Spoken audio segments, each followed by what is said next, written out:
Greetings, friends. Welcome, welcome, welcome to the Let's Get Gritty podcast with yours truly, Dr. India White. I'm so happy to be here with you once again. I hope you're enjoying your time. I'm enjoying spring break at this time. It's currently raining outside. It is a wonderful week. I hope that you have been able to have many doors open and great opportunities, and you're able to network and help people. And in this case, that you're able to remain gritty, no matter if you're a professional or a student, teacher, administrator, or even just a parent watching the show. Thanks for joining. So, before we get started, I want to make some announcements. First things first, the Let's Get Gritty podcast with Dr. India White is going to be featured on Swain Girl Media channel, hosted by Precious Swain on Firestick. I also will have it playing as well on Spotify, so you can find it there. In addition to that, I wanted to remind you guys to check out my website, www.india-white.com, for books, blogs, and to schedule me for a speaking event, coaching event, or any other type of event that I can best help collaborate with you and join you on some various projects. And thank you to those that have already taken me up on those offers and that you've been considering the work and wanting to get involved. I appreciate that very much. I also wanted to remind you guys of my social media. So you can follow me on Facebook at Miss India White. LinkedIn is The India White. Twitter is Indie Speak and Teach. Instagram is Indie238. YouTube is India White 123. TikTok is Dr. India White. And Threads, which I do not see on here. My Threads is also Dr. India White. Let me make sure before I send y'all to Threads. If anybody here is on Threads, I am on Threads. Nope, I apologize. My Threads is Indie238. So my Threads account is Indie238. It's the same as my Instagram. So, all right. So I also wanted to remind you guys of a really cool announcement. I am so honored to be a part of the Grassroots Workshops platform, offering a grit mini workshop for teachers on how you can harness grit to help students thrive. Again, how to harness grit to help students thrive. Check it out when you get a chance.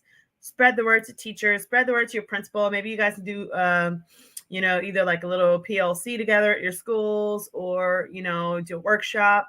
If you're having more questions after you watch the Grit Mini Workshop, I'd be more than honored to collaborate with you to figure out what the next steps are and how we can continue to spread the love and spread the word of grit. So with this show today, I want to come in here and I want to talk about just motivating students and also helping students with decision making. And the reason why I'm so passionate about this is because we are ending the school year and students are having to make choices as to what college to go to, what they need to do next, things like that. And so I think it's only fair to talk about it a little bit to see how grit really impacts decision making for students. Before we get started, though, I do want to talk about motivation and how students are motivated just in general through grit and other factors. And so I was able to do some digging with you, and this show will be talking about a lot of different articles, research articles and things like that. And hopefully I can talk about some of this stuff when I see you guys in Minnesota in April, and also in some other places. I might be going back out to California, whatnot. I'll keep you guys posted. But let me go ahead and share my screen. We're going to talk a little bit about this because I just think this is imperative. So this article, it's titled, "Why Do Students Lack Motivation in the Classroom?" by Dr. It looks like Valgina Ford. I apologize if I butchered their name, and their team.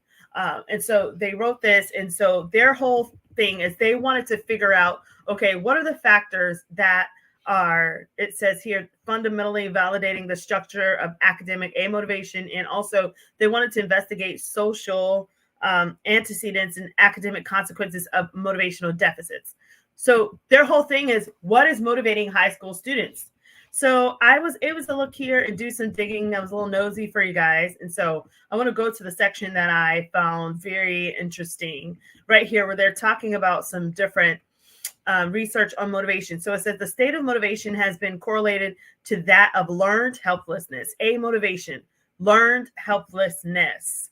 And it says it's also been associated with boredom and poor concentration in class, poor psychological adjustment to college, higher perceived stress at school and while studying, and even more disturbing, high school dropouts.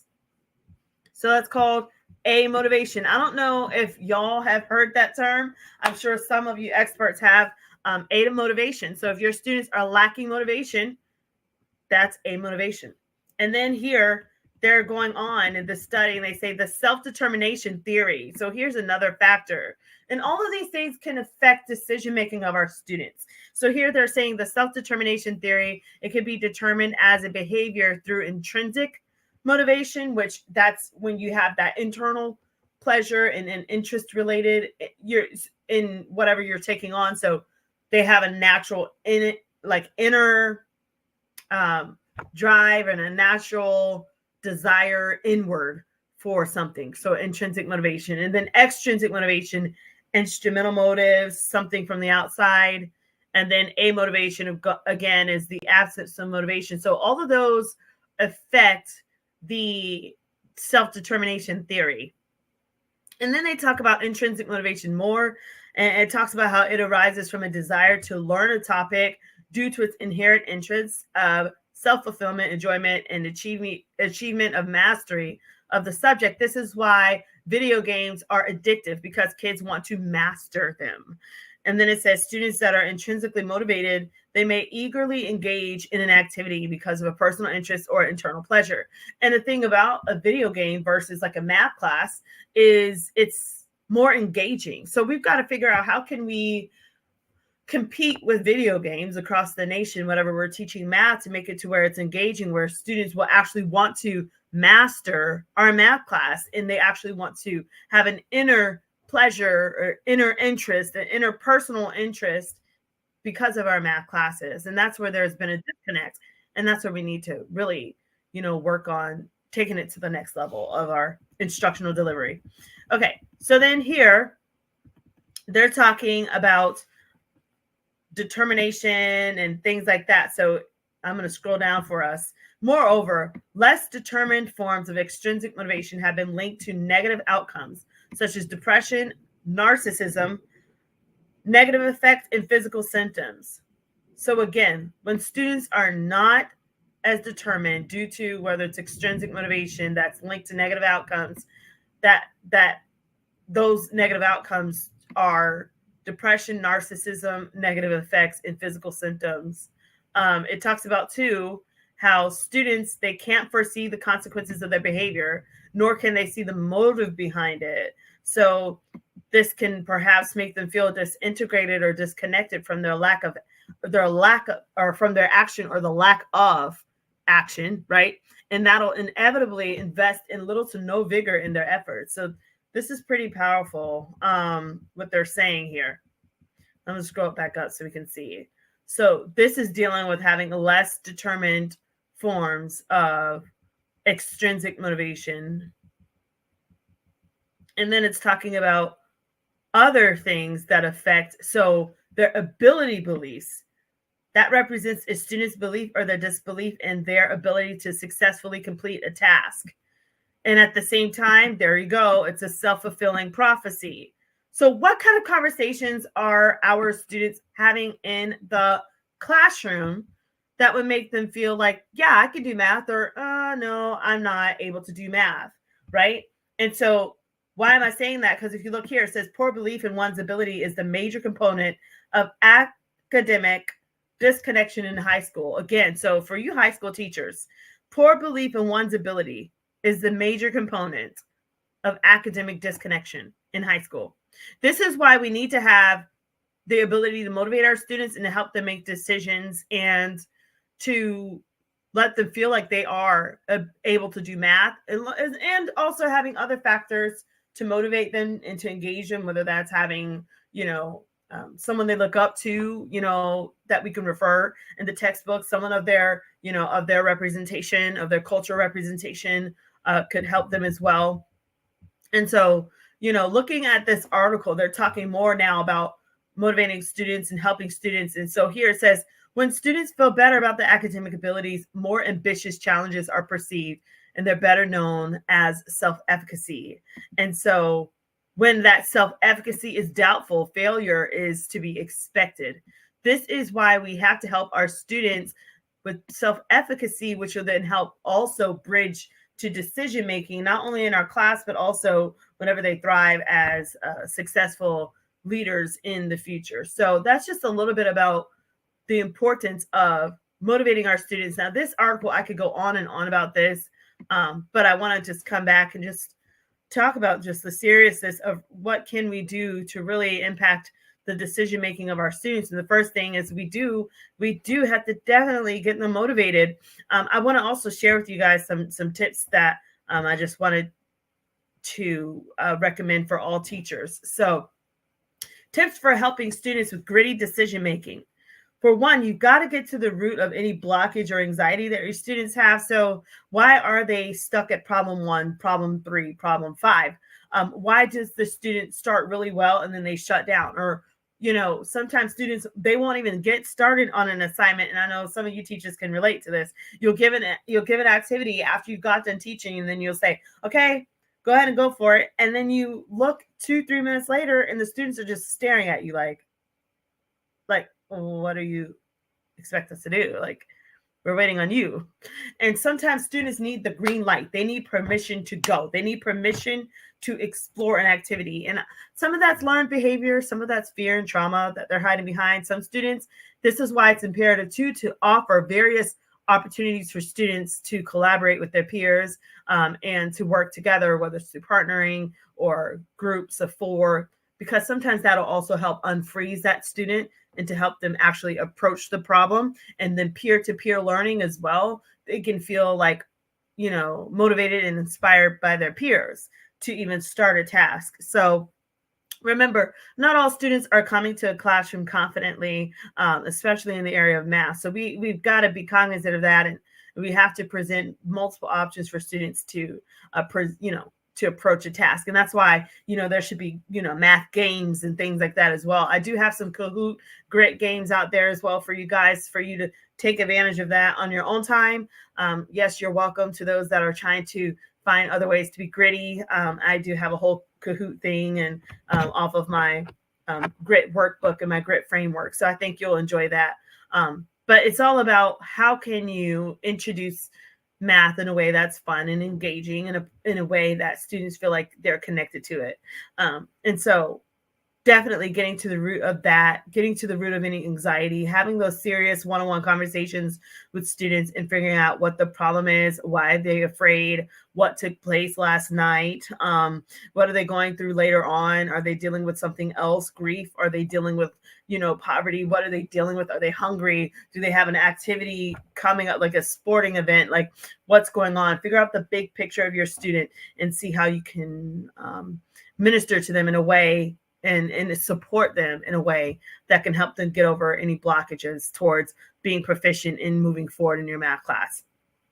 Now, I think you should also incentivize their passions and find a way to motivate them. And we spoke about, a motivation, why students aren't motivated. I think finding a way to motivate them is when you're able to tie their passion to a long-term goal, like Dr. Duckworth has said, with grit being having passion and perseverance to obtain a long-term goal. Well, the thing is, why do they want to obtain a long-term goal?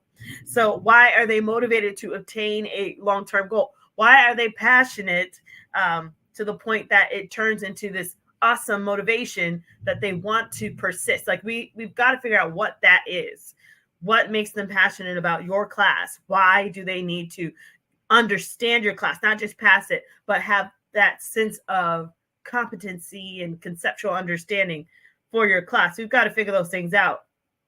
And so then we've got to incentivize it, whether that's through like a money system or a ticket system. Some of you asked me for my money system when I used to teach. That was just amazing. It had its ups and downs, but I promise you, years and years of working through that money system, we were able to help so many students to graduate and to transition to the next grade level successfully. And so I am willing to share that money system with you guys. Send me an email at india.white.123@gmail.com. My email is scrolling below. If you did not get that for the money system, that'll help with incentivizing passions for your students when you're trying to help them make decisions.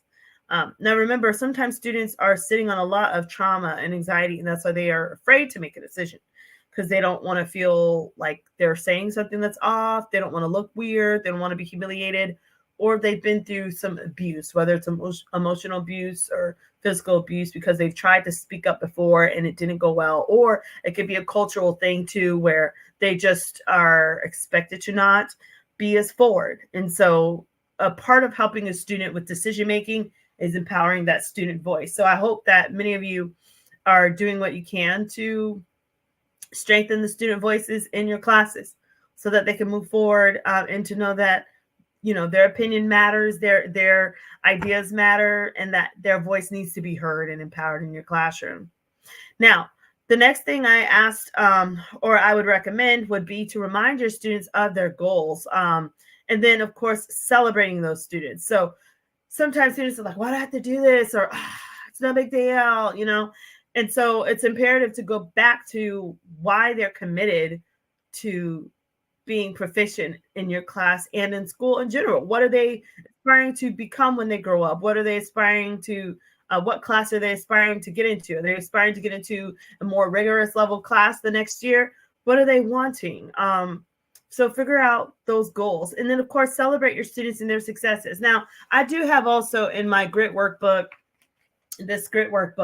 there's parts where students can actually make commitments, which is really neat. Teachers can make commitments as well, as to what they're going to vow to do throughout the year. So I think that that's something that we've got to get back to, is like putting some accountability to student performance, but also giving them an opportunity to make a commitment, to want to commit to excellence in the math classroom or in any classroom. So those are some things that you can do. And then, of course, celebrating your students, whether it's a little smiley face or if it's giving them fake money, or, praising them over the intercom at your school, finding a way to celebrate them through student of the month, student of the week. You can have student of the month for the school, but then you can have student of the week for your class. There's so many ways. You could call home and leave a great note. Parents love that. There's so many different ways that you can find an opportunity to celebrate your student. You can print out little certificates, which are free, little certificates of achievement for your students. There's so many different things you can do. So I wish you the best with that. So now what I want to do is I want to go back to one of these articles that I found for you guys. And I want to continue to talk about just decision making in general and how we can continue to motivate and inspire all students. And so with that said, I'm going to help us by systematic review. And so in this article, I went through and I highlighted some parts of it for us, that just talks about how grit is a factor of success and different things that they found. So first things first is they talk about the Big Five taxonomy of personality traits. And it says that grit shares content. Here you go.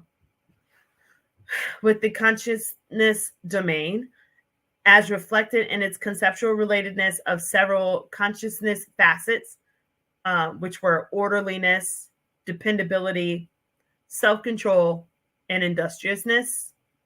So I thought that was very interesting. And it talks about how, so grit is tied to specific personality traits. And I thought it was very interesting because then they continue to dive in here. This article is rich with content and research, by the way. Feel free to steal it. It's a systematic review of grit. Anyways, and so here they keep going, and now they're going to talk more about grit. And they say here that Duckworth et al. In 2007, they noted that grit accounted for an average of 4% of variance in success outcomes, which corresponds to a correlation of R equals 0.20, which is called a small to medium effect. And then it says other authors like Sheldon et al. In 2015, they compared grit to 9 other positive personality characteristics. Look at that. In a year-long study of goal attainment. And they found that grit was the most reliable predictor of achieving personal, meaningful meaningful goals over that period. So if you're trying to achieve meaningful goals, you're going to need to understand how to master the art of decision making, right? So that you can follow through on those goals and persist towards the end, achieving those goals. And grit was the most reliable factor of helping people be able to do this. So I think it's very interesting. Let's keep scrolling and see what else they found here. There's so much in this. And so now we're going to talk about evidences of grit as a predictor. So it says here that in relation to educational success, a total of 25 studies were found. Grit predicts educational attainment among general population, university, middle school, and high school students. So look at that. Grit predicts the educational attainment among the general population, university students, scholars, middle school students, and high school students. And then it talks about how it also predicts GPA among middle school students, high school students, undergraduate students. Interesting. Non-traditional doctoral students. And not only does it predict GPA, it also predicts retention. So how we can keep these students on our campuses among freshmen and candidates at the United States Military Academy, the National Guard Youth Challenge Program cadets at the Washington Youth Academy, and the 24-day Army Special Operations Forces selection course, and potentially dropping out among foreign university students and career changes. That was a lot. So let's break it down. So they did a total of 25 studies in this. Well, actually, they reviewed 57 studies. Out of 57 studies, a total of 25 studies were found towards educational success.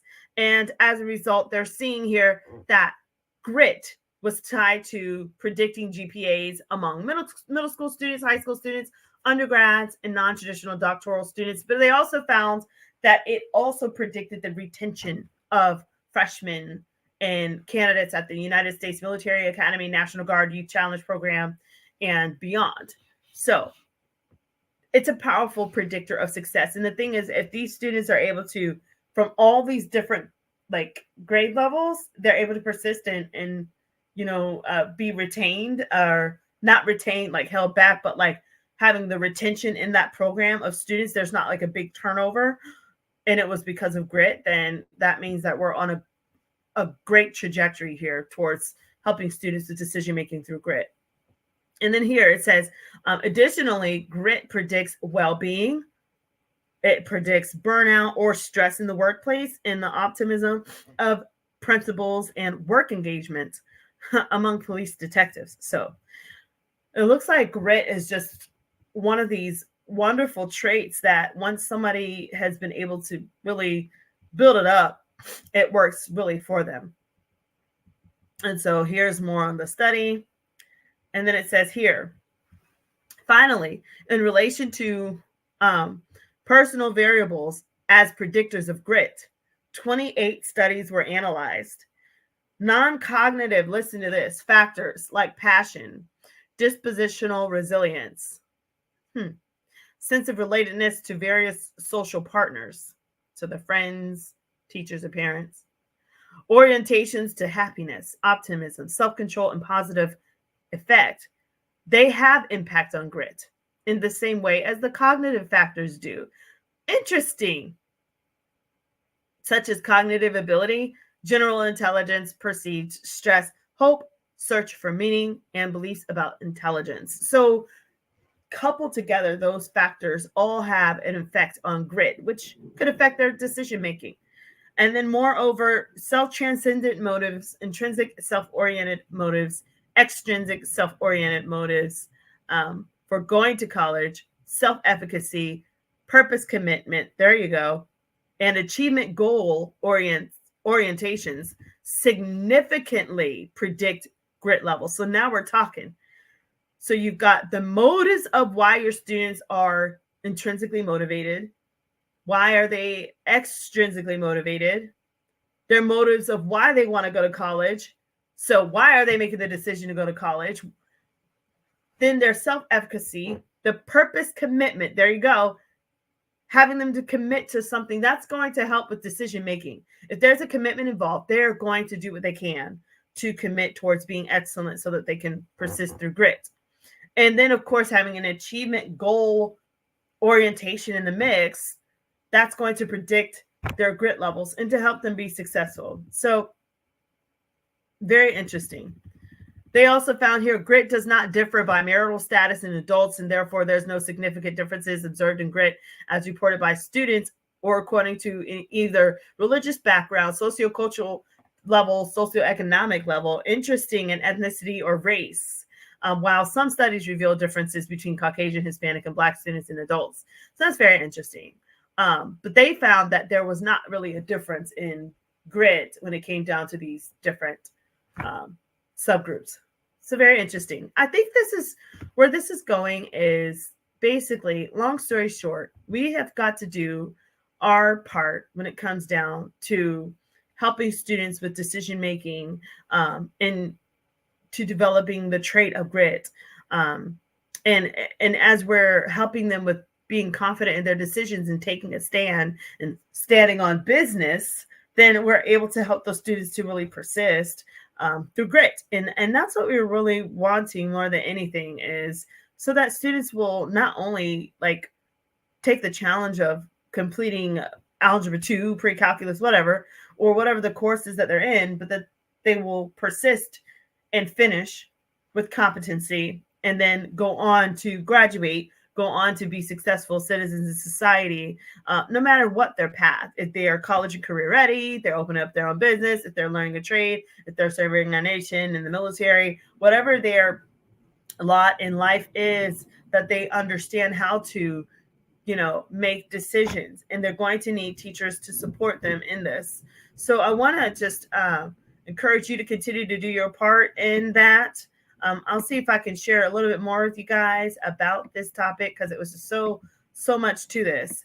And this right here, where it talks about having a math mindset and academic grit and how these are related to primary math achievement. This article, this was in 2022, and it's by Sibokea et al. So all of the tribe here. And so they start out talking about Duckworth and Dweck and, growth mindset and grit. And so then they say here, grit is related to performance and retention in school. Here you go. It's related to performance and retention in school and in the workplace. Duckworth argued that grit is also changeable and malleable, therefore it has great potential to facilitate development and success. So it has the potential to facilitate.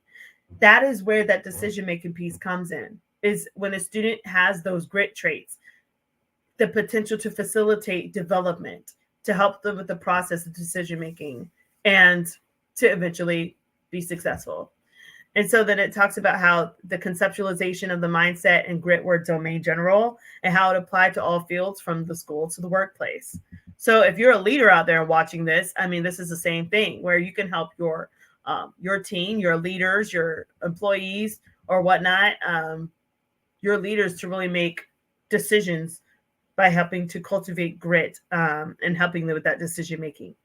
So let's keep reading. So here it says, similar to general intelligence, math mindsets are based on two assumptions about math intelligence. Either people think they have a fixed mindset in which their capability to accomplish a given math task is innate, or they have a fixed or growth mindset in which their capability about math can be developed with practice. And this is why I remember when growth mindset really took off a couple of years ago, and I'm glad it did, because even sometimes, teachers and leaders, they're dealing with some pretty sticky situations. And it's like, I don't know if those kids can be successful. I don't know if they can do it. They've never scored past the level 1 or 2 in this exam, or they've never scored a C in a math class.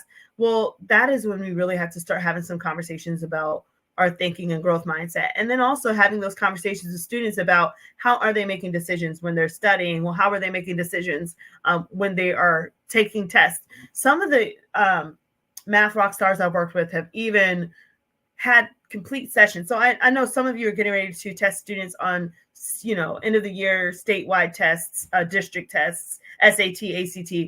And half of the battle is teaching students the construct of the test, the foundation of the test, like the framework, the structural skeleton of the test, so that students aren't missing problems over just like technical error, when they actually have understanding of the content. And so when you're doing that, it's just imperative that you're helping students to know how to be wise in making decisions, even when they're taking a test, giving them test taking strategies. So I hope that you guys remember to throw that in there as you are preparing students as they're finalizing this year. And we're going into the fourth quarter, pretty much across the nation. We're getting ready to gear up for the fourth quarter any day now. So third, fourth quarter. So those are some things there when we're talking about decision making. I'm going to get back to this. I'm going to get back to this reading and see what else they had to say to us. So they're talking about math mindsets, and then they're talking about academic grit. And then Dr. Duckworth is talking about academic grit. It has two aspects. So the consistency of interests and then the perseverance of effort. Again, consistency of interests, okay, and then the perseverance of effort. That part, the perseverance of effort, that's what's going to really help a student to persist. So she's talking here, she says consistency of interest. It refers to not changing your goals and interests frequently. So if you're doing that, then you're understanding decision-making, like you've made your mind up.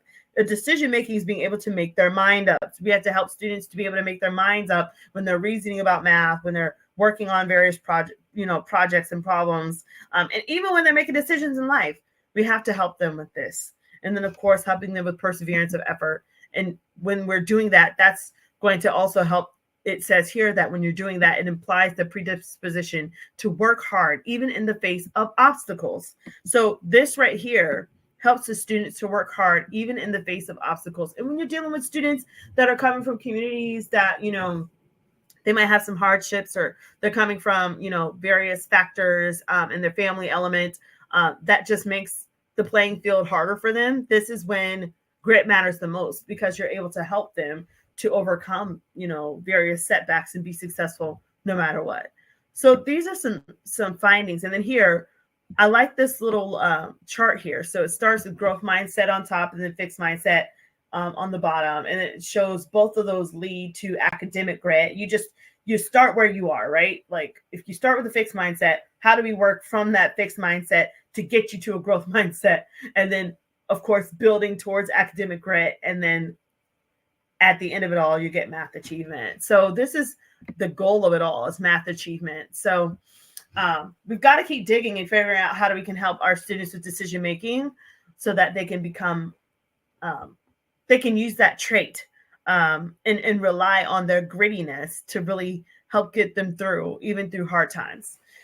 And then I tell you, once students understand themselves and understand how their mind works, how their emotions work, how they navigate through hard times, they can then use those traits, in the real world. And so let's look here as they're continuing to talk about grit and other non-cognitive attributes and whatnot. Here it says they found a significant relationship between grit and growth mindsets. And these college students, it says that Kanagara et al., they reported that grittier college students showed levels of growth mindset, resilience, mental well-being, and self-control. And then in a primary school sample, grit was significantly related to academic self-efficacy and school satisfaction. So I'm going to end it there only because I can dig through this article for like the next hour with you guys. We can really just chime in on grit. So with that said, at the end of the day, we've got to continue to do our part in helping students to remain gritty and to, make healthy decisions for our class and also for their lives. And so I wish you guys the best with that. Thank you so much for listening to this podcast on how grit impacts decision making. And so with that said, again, I just wanted to remind you that, yes, if you're wanting to connect with me, please make sure you're sending me your photo and bio. If you're wanting to be on the podcast, the Let's Get Gritty podcast, send your photo and bio to india.white.123@gmail.com. In addition to that, I do want to also remind you of a couple of things. For one, if you missed it at the beginning, you could follow me on social media. Facebook is Miss India White. LinkedIn is The India White. Twitter is Indie Speak and Teach. Instagram and Threads are Indie238. YouTube channel is India White 123, and TikTok is Dr. India White. Also, I have some upcoming events. I'll be in Minnesota, April 2024. That'll be at the Minnesota MCTM conference. I'll be at the Wisconsin Math Council in May. And then I have some other little events that are popping up. Thank you to those that are sending me invites and opportunities. I'm very grateful and excited to work with all of you. And I also wanted to make an announcement. I have the Grit Mini Workshop launch on the Grassroots Workshop website. So go to www.grassrootsworkshops.com. And then I think you can key search Grit or something, and you'll find the Grit Mini Workshop there. Thank you to those that are interested, those that have been talking to your leaders, those that have been purchasing it. Thank you, thank you, thank you. And so I also wanted to just continue to remind you to tune into this show. The show can be featured on Swain Girl Media Channel, and it's also going to be featured on Spotify as well. So check it out when you get a chance. And then check out my website, www.india-white.com, for books, blogs, and to schedule me for your next speaking or coaching event. With that said, guys, you guys have been absolutely fabulous. Thank you so much for your support, for all that you do, for being amazing. And just know I'm always here for you. And no matter what, take grit with you. Okay. See you guys. See you next time. And until I see you next time,